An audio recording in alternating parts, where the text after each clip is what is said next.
गुरुर्ब्रह्मा गुरुर्विष्णु गुरुर्देवो महेश्वरः गुरुर्साक्षात् परब्रह्म तस्मै श्री गुरुवे नमः। ध्यानमूलं गुरुर्मूर्तिं पूजामूलं गुरुर्पदं मंत्रमूलं गुरुर्वाक्यं मोक्षमूलं गुरुर्कृपा।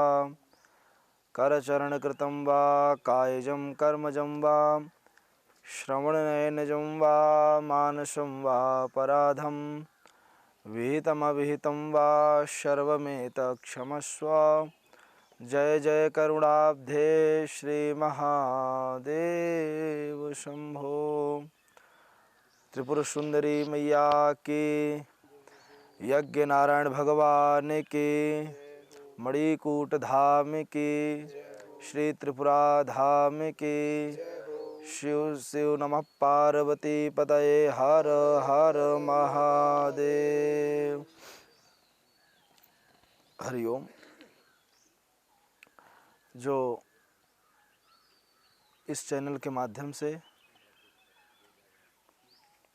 समस्त भारत या पितु पूरा विश्व इसके माध्यम से जो श्रवण करेंगे, सर्वप्रथम उनको सनातन हिंदू नववर्ष की बहुत बहुत शुभकामनाएं। हरिओम, प्रणाम।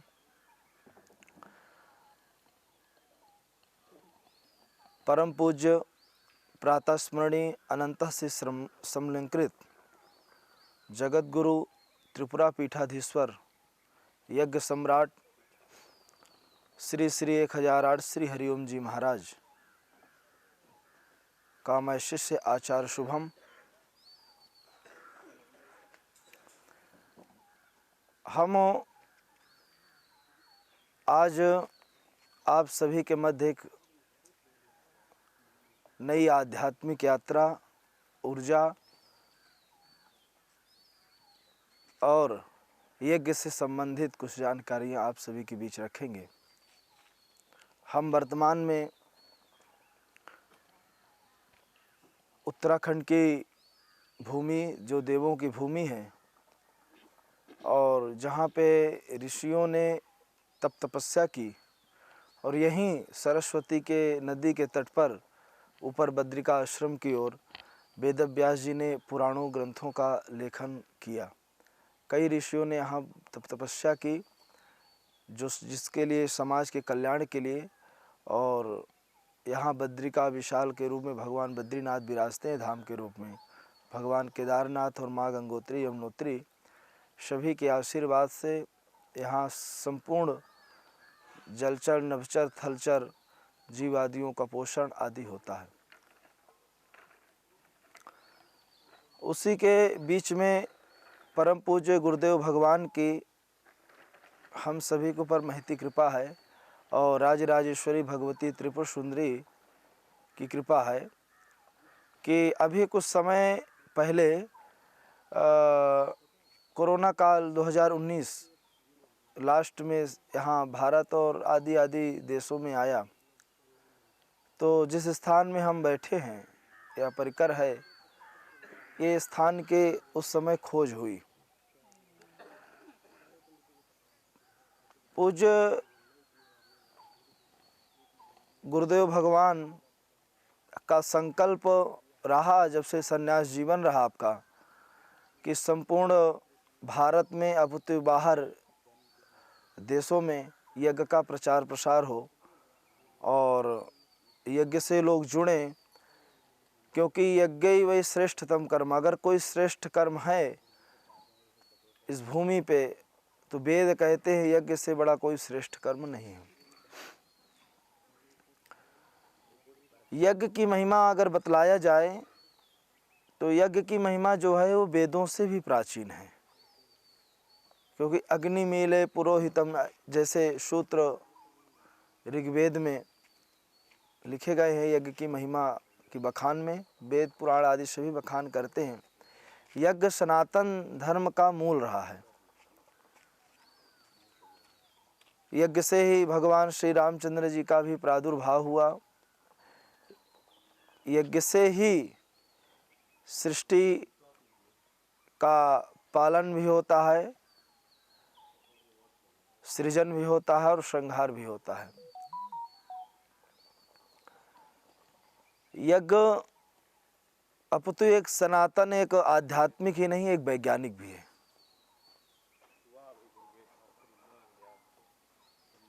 यज्ञ जब हम लोग करते हैं, यज्ञशाला निर्माण होती है, जो भी उसकी व्यवस्था, एक उसकी व्यवस्था होता है। यज्ञ होता है, यज्ञ से जो वातावरण, जो धुआं उसका निकलता है, उससे वातावरण शुद्ध होता है। और जब वातावरण शुद्ध होता है तो वर्षा होती है, और जब वर्षा होती है तो भूमि में अन्न होता है, और जब अन्न होता है तो समस्त जीवों का उससे जीविका और जीवन चलता है। तो पूज्य गुरुदेव भगवान का संकल्प रहा कि भारत के कई अनेकों क्षेत्रों में कि यज्ञ किया जाए, यज्ञ कर्म को सभी के बीच लाया जाए, लोग उससे जुड़ें, उसकी महिमा को जानें। क्योंकि यज्ञ प्रायः यज्ञ की व्यवस्था जो है, यज्ञ से उद्धार भी है और यज्ञ से कल्याण भी है। यज्ञ से पर्यावरण भी सुरक्षित हो सकता है, यज्ञ से महामारी की मुक्ति भी हो सकती है, और यज्ञ से एक व्यवस्था भी स्थापित हो सकती है। अपितु भारत की बात नहीं कर रहा हूँ, मैं विश्व की बात कर रहा हूँ, क्योंकि भारत तो अभी सीमित हो गया है वर्तमान समय में। पौराणिक काल में देखा जाए तो समस्त विश्व में यज्ञ होते थे, और जहाँ तक मुझको ज्ञात है, अभी भी अब अनेकों देशों में भी लोग जागृत हो रहे हैं, और भारत में भी कई प्रयास चल रहे हैं यज्ञ के लिए, कि जो लोग यज्ञ से वंचित हैं या यज्ञ के विषय में जो लोग जानते नहीं हैं, जो हमारे यज्ञ सनातन का मूल है, और विशेषकर अब आज की व्यवस्था में और कहा जाए तो आज के कल्चर में लोग अपनी वास्तविक सनातन परंपरा से या व्यवस्था से अभी पीछे हैं, उसको जानते नहीं हैं। तो यज्ञ के द्वारा ही एक सरल मार्ग है जिससे लोग यहाँ से जुड़ेंगे, और ऋषियों के बारे में और गुरुजनों के बारे में, पूज्य संत चरण के बारे में, गौ के बारे में, ब्राह्मणों के बारे में, और इस भूमि के बारे में, सनातन के बारे में, यज्ञ के बारे में सभी का ज्ञान ले सकते हैं, जान सकते हैं इसमें। तो गुरुदेव भगवान का क्या रहा कि जब सन्यास की मार्ग की ओर निकले तो उन्होंने यज्ञ को चुना कि यज्ञ से सृष्टि की भी और प्राकृतिक रक्षा हो सकती है और लोगों का भी कल्याण हो सकता है। तो गुरुदेव भगवान का 108 यज्ञ को संकल्प रहा कि समस्त भारत में और देश विदेशों में भी यज्ञ तक को पहुंचाया जाए, यज्ञ की ऊर्जा को, यज्ञ की दिशा को, ताकि इससे लोग जुड़ें। यज्ञ इतना सरल भी नहीं है, क्योंकि शुरुआत दौर पर गुरुदेव भगवान ने बहुत तपस्या की और बहुत ऐसे लोगों को जोड़ा जिन वास्तविक रूप से कहा जाए जिन्होंने सनातन का मतलब ही भूल गए थे, वो व्यवस्था को ही भूल गए थे। समाज की बस उदरम भरणो जीवा व राका कूट भाषा, उदर भरण जीवन करना था और खाना पीना और बस सो जाना, इतना ही तक था। पर सद्गुरुदेव भगवान का ये हम सब पर आशीर्वाद ही है कि कई स्टेटों में, अपितु भारत के सभी लगभग प्रांतों में, प्रदेशों में यज्ञ किया गया, और लाखों लोग इससे अभी तक जुड़े और यज्ञ किए, और यज्ञ के से काफ़ी लोगों को इससे लाभ भी हुआ। ऐसा भी नहीं है कि वो नहीं है, सभी को इसका लाभ भी हुआ प्रमाणिक तौर पर। और अभी कुछ दिन पहले ही कुरुक्षेत्र की पावन धरा, जहाँ से पूरे विश्व को द्वापर में, महाभारत के काल में ज्ञान गीता के द्वारा भगवान कृष्ण ने अर्जुन के माध्यम से दिया था, वहीं पे 501 कुंडी लक्षणी महायज्ञ का आयोजन हुआ था गुरुदेव भगवान की कृपा से। तो जिसमें बाहर विदेशों से भी और देशों से भी सरकार के द्वारा यज्ञ के वातावरण को, यज्ञ की व्यवस्था को वैज्ञानिक लोग इसमें सर्च और इसमें उन्होंने खोज किया और अभी वो चल रहा है और बहुत सारी चीज़ों को उनको प्राप्ति हुई। अभी तक गुरुदेव भगवान के संकल्प में से 108 में से 91 यज्ञ संपन्न हो चुके हैं। संकल्प से पूर्व भी 16 यज्ञ के तकरीबन हो चुके हैं जो संकल्प में सम्मिलित नहीं है, संकल्प उसके बाद लिया गया। और 91 यज्ञ हुआ समाजों में और समाज का कल्याण भी जुड़ा इससे और कई वर्गों का भी कल्याण रहा। लोगों का इससे उदर पूर्ति भी होती रही, कल्याण भी होता रहा, सनातन से जुड़ते भी रहे। इसी बीच में गुरुदेव भगवान का यज्ञ तो है ही है, पर आम जीवन में अभी वर्तमान में देखा जाए और पूर्व से भी चला आ रहा है कि हिंदू का जो है, जो हम हिंदू हैं, जो हिंदुस्तान है, जो भारत है, भूमि है, उसमें कई आतताई, कई ऐसी व्यवस्थाएं जो इस पर टूर नज़र अपनी गड़ाए हुए हैं कि ये व्यवस्था कैसे ख़त्म हो, तो हिंदू कैसे बचे, भारत कैसे जागे, उसकी व्यवस्था, उसकी नींव धर्म की कितनी मजबूत हो, उसके लिए भी कई कदम सद्गुरुदेव भगवान के ओर से किया गया। उदाहरण के तौर पर त्रिपुरा एक शक्तिपीठ है और शक्तिपीठों में भी कहा जाए तो 10 महाविद्याओं में चौथी महाविद्या जिसके सद्गुरुदेव भगवान उपासक हैं, माँ त्रिपुर सुंदरी, माँ भगवती। तो गुरुदेव भगवान के कृपा और आशीर्वाद से और त्रिपुरा वासियों का और उस क्षेत्र में जितना भी त्रिपुरा, मिजोरम, नागालैंड, असम, अगरतला उसकी राजधानी, जितने भी क्षेत्र है वहाँ पे यज्ञ के द्वारा काफ़ी प्रभाव दिखा, वहाँ पे काफ़ी परिवर्तन आया। जो सद्गुरुदेव भगवान के आशीर्वाद से वहाँ हुआ और पूरे भारतवर्ष में उस धाम और उस तीर्थ के प्रति लोग जागरूक हुए। पहले वहाँ नहीं जानते थे, पहले साधक ही जाना करते थे कैसा कोई स्थल और धाम है, और वो बांग्लादेश के बॉर्डर के निकट पड़ता है, तो जिससे हिंदू कन्वर्जन का भी बहुत खतरा रहा वहाँ पे। उसके लिए भी कई कदम प्रयास किए गए गुरुदेव भगवान की तरफ से, और कुछ वहाँ के आतताई लोग थे जो इस व्यवस्था को नहीं चाहते थे, पर भगवती की इच्छा रही तो वहाँ सफल हो पाए, यज्ञ हुआ और सनातन धर्म का वहाँ प्रचार प्रसार चल रहा है। और सही राजा वहाँ का कहा जाए तो गुरुदेव भगवान की कृपा से वहाँ नियुक्त किया गया, जिसकी व्यवस्था भी सुदृढ़ रूप से चल रही है। पूज्य गुरुदेव भगवान के आशीर्वाद से ही उनके शिष्या रहीं, सिरसा सांसद रही हैं और वर्तमान में हैं, जो गुरुजी के आशीर्वाद से ही आगे बढ़ी और उन्होंने धर्म के लिए कार्य किया। गुरुजी की प्रेरणा लेकर के गुरुजी का मार्गदर्शन रहा, जो कि हरियाणा से ही अब दिल्ली होकर के त्रिपुर सुंदरी नामक एक्सप्रेस चलती है, जो कि कई राज्यों को जोड़ते हुए त्रिपुरा जाती है। क्योंकि पहले त्रिपुरा जाने के लिए ही बहुत विचार करना पड़ता था, वहाँ के मार्ग, वहाँ की व्यवस्था, आप ऐसे नहीं जा सकते थे और वहाँ खतरा भी बहुत था। पर भगवती की इच्छा रही और गुरुदेव भगवान का कृपा रहा कि वहाँ पे एक व्यवस्था चली और सरकार ने, रेल मंत्रालय ने उसको स्वीकृति दी और उस दिशा में काम हुआ। काफ़ी भक्त वहाँ जाते हैं अब, तो वहाँ के एक व्यवस्था के लिए भगवती के दर्शन भी लोग करने जाते हैं।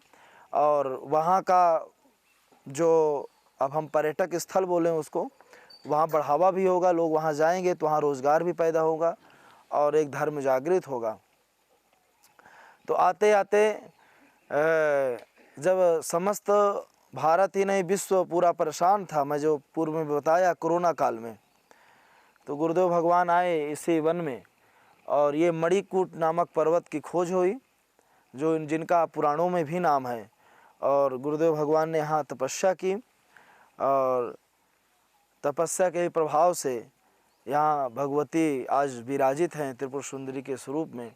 और यहाँ पे जन कल्याण के लिए अखंड रूप से यहाँ पे यज्ञ किया जाता है, विश्व शांति के लिए, जन कल्याण के लिए, महामारी से मुक्ति के लिए और समस्त विश्व में जो भी उथल पुथल हो उसकी शांति के लिए गुरुदेव भगवान की प्रेरणा और आशीर्वाद से यहाँ निरंतर यज्ञ का चलता रहता है। आप इसका दर्शन लाभ लेंगे और इसी के माध्यम से भारत के अनेकानेक क्षेत्रों में भी यज्ञ का प्रचार प्रसार चल रहा है। जिस भूमि में हम विराजित हैं अभी, इस भूमि की महिमा ये है कि ये बहुत कम ऐसा योग संयोग मिलता है कि इसके जो पर्वत है आपको देखने का वो मिलेगा। तो यहाँ पे नागा साधु जो होते हैं परिक्रमा करते हैं इसकी, मार्च या फरवरी के माह में होता है ऐसा, यहाँ परिक्रमा होती है और दाहिने साइड भगवती विराजती हैं, विंध्यवासिनी मैया। कहते हैं सदा भवानी दाहिने सन्मुख रहे गणेश, 5 देव रक्षा करे ब्रह्मा विष्णु महेश। तो दाहिने भाग में तो माँ विंध्यवासिनी विराजित है, वाम भाग में भगवान नीलकंठ विराजित हैं और बीच में मणिकूट और त्रिपुरा धाम भगवती के विग्रह स्वरूप में विराजित हैं। तो ये तपस्थली तो है ही है, पर लोगों का कल्याण भी यहाँ से जुड़ा होता है। लोग आते हैं यहाँ पे, भक्त लोग आते हैं, बड़ी श्रद्धा से आते हैं, गुरुदेव के शिष्य हैं या यज्ञ के जुड़े हुए परिकर हैं, यहाँ पे आते हैं, दर्शन करते हैं और भगवान का यज्ञ करते हैं और प्रकृति का आनंद लेते हैं। और विशेषता यहाँ पे कई हैं।